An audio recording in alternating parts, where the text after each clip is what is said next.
Yes, everyone, welcome back. It's the Red Divide, your favorite podcast. I'm Mark, as always, joining me, my cousin Ray. He's over the moon. I don't even have to ask him, but I'm going to anyway. Ray, how are you? Marcus, the adrenaline still pumping. This feeling of being a winner will never go away. How are you doing? I see you wearing black. Are you in mourning or something? 100%. That's why I chose it. That's why I chose it. Man, I feel, yeah, not feeling How too do you? positive at the moment. Was a shocking performance. The worst thing is to be there, to fly all the way there, to sit there and watch that absolute nonsense. Yeah, that was rough. I'm sure you could see my face was not the most impressed, and you you sitting there very must say very composed, enjoying the vibe, enjoying the atmosphere from your away fans just to the left of us, and listening to all the Manx around us swearing and carrying on, and yeah, me knowing that you sitting right next to me undercover.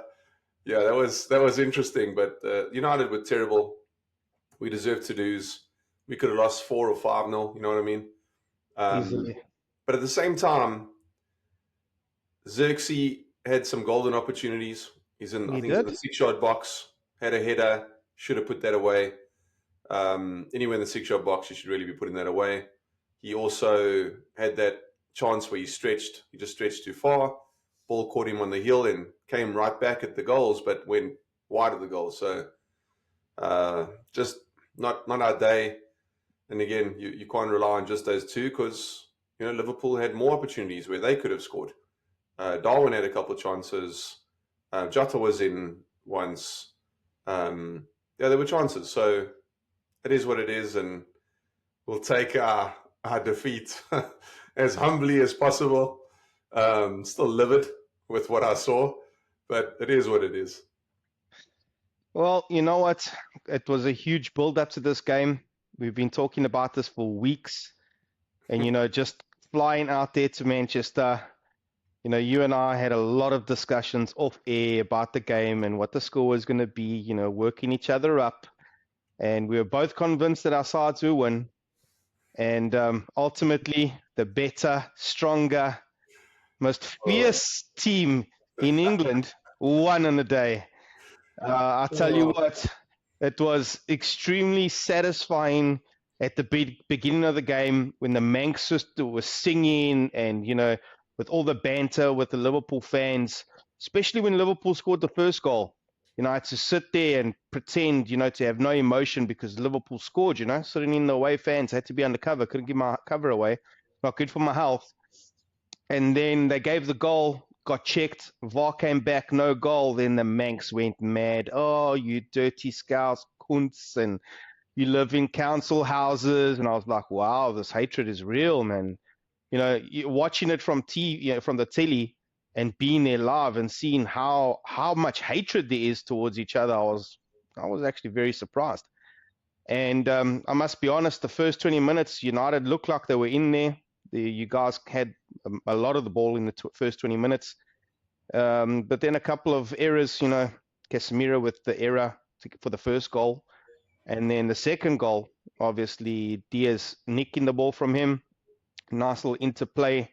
Second goal for Diaz. It just happened so quickly. And then United fans, they started turning on their players, started screaming, get him off, get him off. And I was like, whoa, this is something else. Normally, if you're watching from the TV, you can hear the chants and the singing, but you can't actually hear the United fans turning on their own players. And yeah, the atmosphere was something else. Nice and cheeky from the guys that are playing the music and the guy that was introducing the teams with Liverpool. When the Liverpool players stepped out, he's like, and number 1 is Alisson Becker, and number 21 is Robertson. And then as soon as it was United, it was like, and can I get a welcome for the greatest team in the world, Manchester United? And he'd say, oh, no. And then the crowd would go wild, So that kind of set the atmosphere. And, it had a massive build-up. But man, I did not expect 3-0.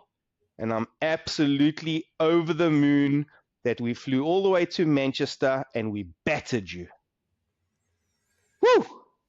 So there's a lot there.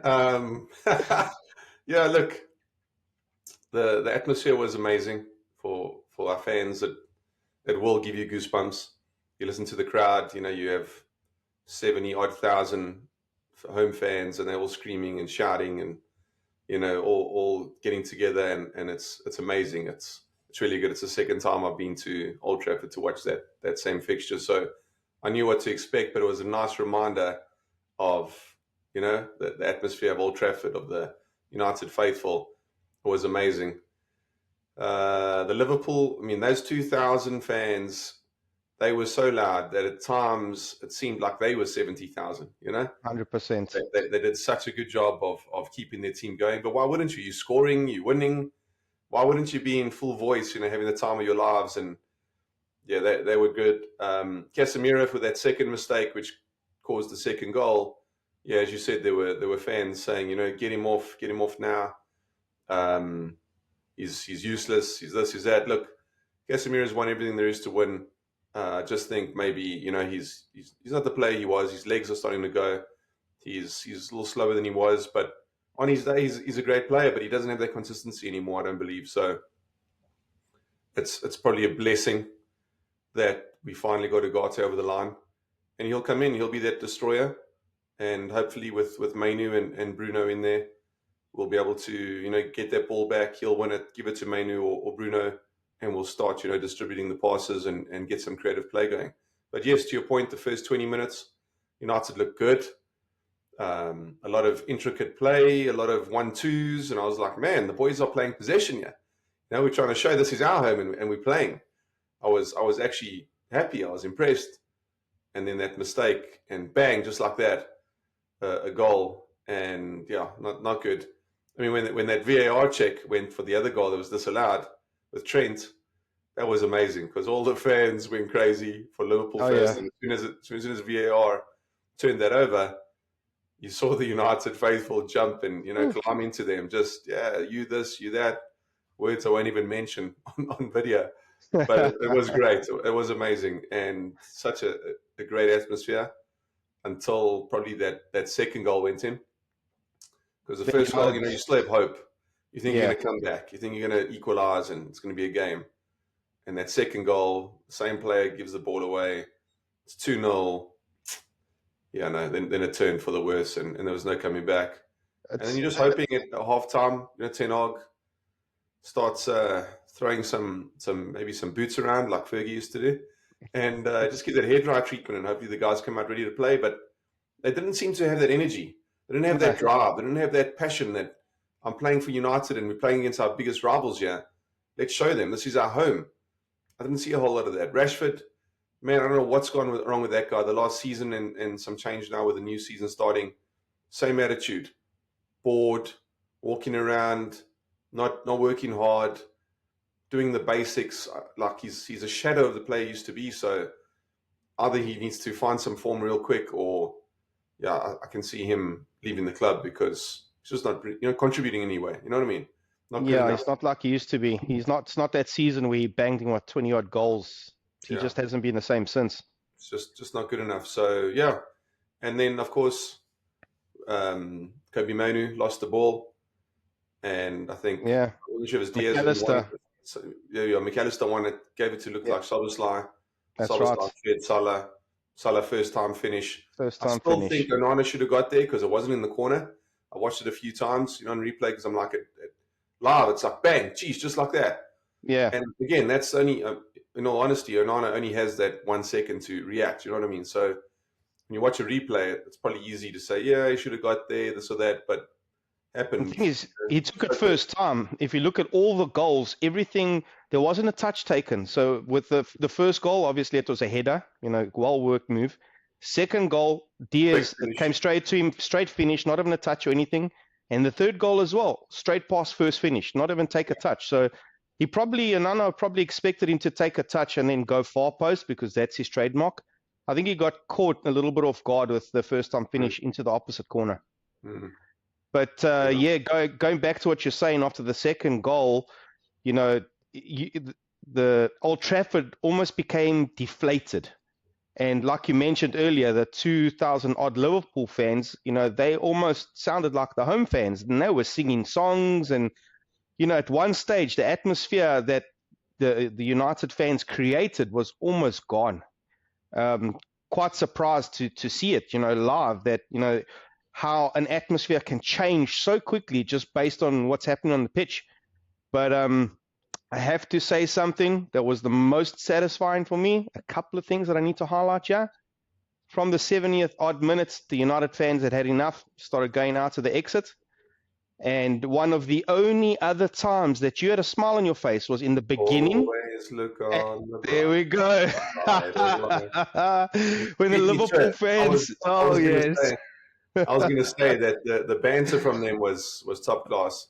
Yeah, and they were singing all their songs, singing "Who Are You, Man United," obviously with some choice words in there.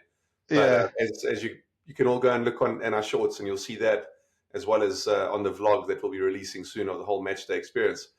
But the only time I think I smiled after that first goal went in for Liverpool was those Liverpool fans just taking the absolute mick and just saying, "Always look on the bright side of life." I couldn't believe it. I'm like, man, that's top class. It's amazing. Great. I remember because you had such a straight face. You were so irritated. And then they started singing that, and you looked at me and you looked at them, and I think you realized, okay, this is it. We're not coming back from this. No, that's grade A. That's grade A banter. That was amazing. That was great. Indeed. And then the last point, because going to a club as an undercover fan, not being able to release all of that energy and excitement for when the goal goes in, that was probably the most difficult for me, is not being able to celebrate when we scored the goal. Yeah. But on the way home, listening to all the United fans at the station, at the tram, saying how garbage you guys are and that you can't compete with Liverpool and you should have taken off Rashford and, shouldn't have started Rashford and maybe played Ahmad from the beginning, and that, like just hearing it from the opposition saying like they can't compete with Liverpool, man, that brought me so much satisfaction. I can't even tell you. That was the highlight after the result. Yeah, I can't say that I heard that. I probably wasn't paying attention to them saying we can't Too compete gutted. with Liverpool. I was still very irritated at the whole experience. But yeah, all in all, good trip. Great to be at Old Trafford again. It's been 14 years, and spend that time with my cousin, who's of course my greatest rival on the football pitch. Why not? It was a good experience. It just didn't go away, unfortunately. So back off this now. After this result, there's been 3 games played. Are you Ten Hag in, Ten Hag out? What's your take on this?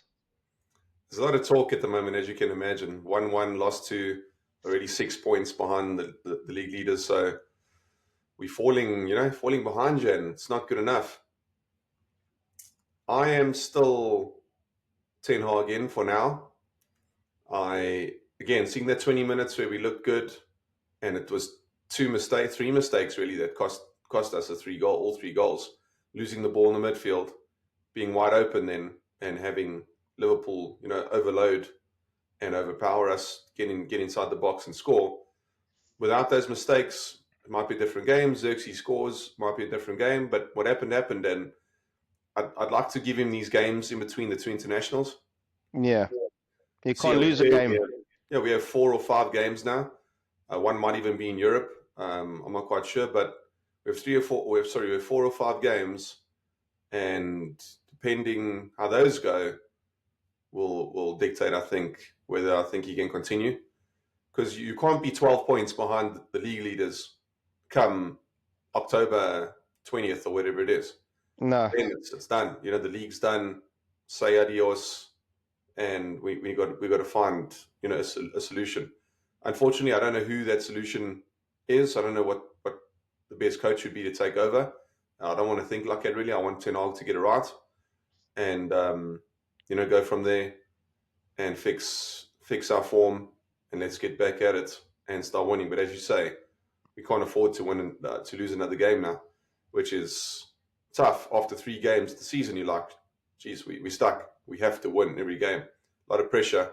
And for sure that Ineos will be monitoring how he does now going forward. Yeah. He's put a lot of pressure on himself, and here we are, man. So, obviously seeing him live, we may have put up a little short of him signing some autographs. He's won 2 trophies, right? You can't take that away from him. Yes, last season you guys had a really bad season. You finished 8th, 22 points behind Liverpool. But to be fair, you had to throw that in there, 22 I just had to rub it in, put salt into the wound while it's open. But to be fair, you guys actually started the season all right. You're a little bit unlucky against Brighton. You could have had a freak offsides. Then you won your first game. Second game could have been a draw, could have won. That could have gone either way. But then obviously against us, we just outclassed you. But now you guys can't lose another game now, but for the next 2 weeks because you're not playing, right? It's international breaks. You're so funny. Man, you are so funny. Apart from that, Marcus, how was the feeling to be back at Old Trafford after 14 years, to watch the exact same fixture? I think, previously you said the last one you watched, United won 2-1. What was the feeling like, going back to the stadium, reliving so many years apart, seeing your favorite team? Take me through that. Well, it's different, right? So 14 years ago, young man, early 20s, and you're so excited your first time at Old Trafford, and you think, wow, this is what I see on TV every day. It's amazing. Mm-hmm. You know what I mean? It's like, wow, this is awesome. So this time around, you go familiar with it. Well, it's been 14 years. Excitement's not as much as it was. Still great to be there and see it all again and see how it's changed slightly, but not as exciting. And also knowing we're playing Liverpool, who have been probably the better team over the past 5 or 6 years. So it was a little different. When I went in 2010, United were the team to beat. United were the champs. Fergie was still, managing, and we were the team to beat. So very different. A lot more confidence going there the first time. This time I was 50-50, but threw my prediction out there saying we're going to win. And yeah, it didn't quite work out that way. And just the performance itself, I've heard from people who go to Old Trafford often, and they haven't seen such a poor performance and haven't seen that sort of lack of atmosphere and the fans leaving after 70 minutes because they were so shocked at what they were seeing. Love it. Yeah, so it wasn't a great performance for us. Excuse me, it wasn't a great performance for us to be at. And besides that, just had to soak it all in, just enjoy it. It's not something we do every day. So enjoy it, and maybe go back sometime soon after I've forgotten about these terrible memories. Yeah, well, you know what? After you put this pain behind you, we'll be traveling to Anfield. Hopefully catch the next fixture. This is what the channel's all about, the Liverpool-Man United rivalry. So look forward to going to Anfield and battering you again, just set the tone. Yeah, I'm not going to say anything. Before this game happened, I would say if you beat us at Old Trafford, we'd have to go to Anfield and do a job on you. But unfortunately, I need to see some change first. I need to see the players getting together. The other problem is we're not scoring goals, right? We scored 1 goal. Yeah. Sorry, we've scored 2 goals. We scored 1 against Fulham and 1 against Brighton. Sure. And conceded what, 5? The crazy offside that happened against Brighton, sure, whatever, is what it is. But we're not scoring a whole lot of goals. You guys are scoring goals for fun. City are scoring goals for fun. United, we've scored 2 goals. Like, you're not going to win games if you're not keeping a clean sheet and you're not scoring goals. So that's another problem. We have to find a solution to that. And yeah, it's going to take some time. I think Ten Hag's got his work cut out for him. I don't know if he's going to make it past the second international break. So let's see. Let's hope he hits the ground running as soon as we come back. Well, the thing is, you know what? We all know that the Premier League, what's 36 odd games. You Mm. guys winning the FA Cup means you're playing in Europa. So, you know, it's going Thanks to be for a the reminder. challenging season. Yeah, I'm Thanks just for the reminder. reminding you, your season's going to be extremely long, not for the good reasons. But yeah, it will. He's going to have to utilize all of these new signings and try and make them gel as quick as possible. I'm sure Ugarte will come back into the mix after the international breaks if he's had enough time to get his fitness up to scratch and obviously learn the football philosophy of what Ten Hag is trying to produce. But I just have to be fair, United weren't on their best form, but Liverpool were. You know, with our counter press, we completely smothered your midfield. If I went to go and look at the highlights, every single time Bruno got the ball, McAllister was on top of him. Any time that Casemiro got the ball, the wings were coming in to take the ball. So to be fair, as bad as you say United were, Liverpool, you know, they looked in control of the game, obviously after 20 minutes. And it seems to be the new style that Slot has implemented. You know, 3 games, 3 wins, 3 clean sheets. I can't say when was the last time that we've had a start to a season like this. So can't take any credit away that you guys played badly. I think to be fair to Liverpool, I think we played really well. But you guys weren't on top form and you had a couple of individual errors. But this is football. It's really fine margins and it is what it is. That's great. Can we stop talking about Liverpool now? Are we done? No, it's all about Liverpool today, Marcus. We put the sleeping giant to sleep, as you said.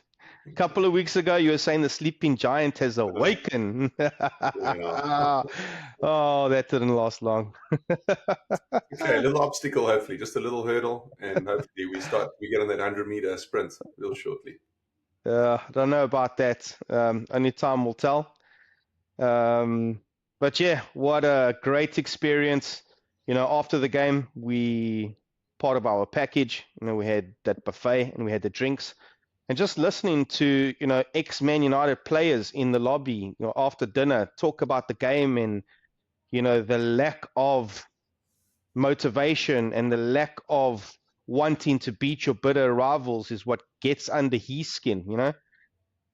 Just hearing it from professionals, you know, players that have been in the game before and, you know, they've been there, they've done that, just to hear their opinions on what's going on at United is actually quite surprising. And I didn't expect that, to be honest with you. Obviously, that was a bonus. And yeah, I got a couple of snips with you, a couple of photos with you, and what is his name? Sammy McElroy. Sammy McElroy. Yeah, it's the guy that you Last Busby babe to be signed. last Busby babe to be signed. Yeah, you thought he was a waiter or something, asked him for a charger for your phone. How funny was that? Austin, where can I charge my phone? Yeah, that's it. The last guy that Sir Matt Busby signed. That's incredible. Yeah. That's incredible. Yes, we But had the race talking about, we went to the Trinity Club and yeah, in honor of Best Law and Charlton. And we had a little buffet and the speech from Sammy and just soaked it all in, although the result was bad and the atmosphere was a little somber. It was a good little experience. it was indeed. So, Marquez, you know, last season, unfortunately, you beat us once into the FA Cup. We went on to win that. And in the league, we drew twice. We threw away a lot of chances. This is a great start. Third game, great win against our bitter rivals, sets the tone for the rest of the season. Yeah, it does. Well, you know, we can only go up from here, hopefully. I can only get better. Definitely can't be that poor again. Anyway. Well, that's how it goes. That's football. Yeah. So anyway, we'll be releasing the vlog soon. Oh, yes. Experience. So stay tuned. You'll see it all. You'll see the goals. You'll listen to the atmosphere. Hopefully, it makes you feel as if you're there with us. And yeah, enjoy it, because for the most part, I enjoyed it. He enjoyed every second of it. But yeah, up the red divide. And stay tuned. Subscribe. Tell your friends. And we'll see you guys soon. Thanks, everyone. Seen we've had a whole bunch of new followers. You know, it means the world to us, growing our channel. It's all about Liverpool. I'm sure all of those supporters are all Liverpool fans. So yeah, stay tuned. The vlog is going to be electrifying, and we look forward to making more content for you. See you Yeah. soon. We're done talking about Liverpool. See you. Cheers. Bye. Cheers. Liverpool! Yeah!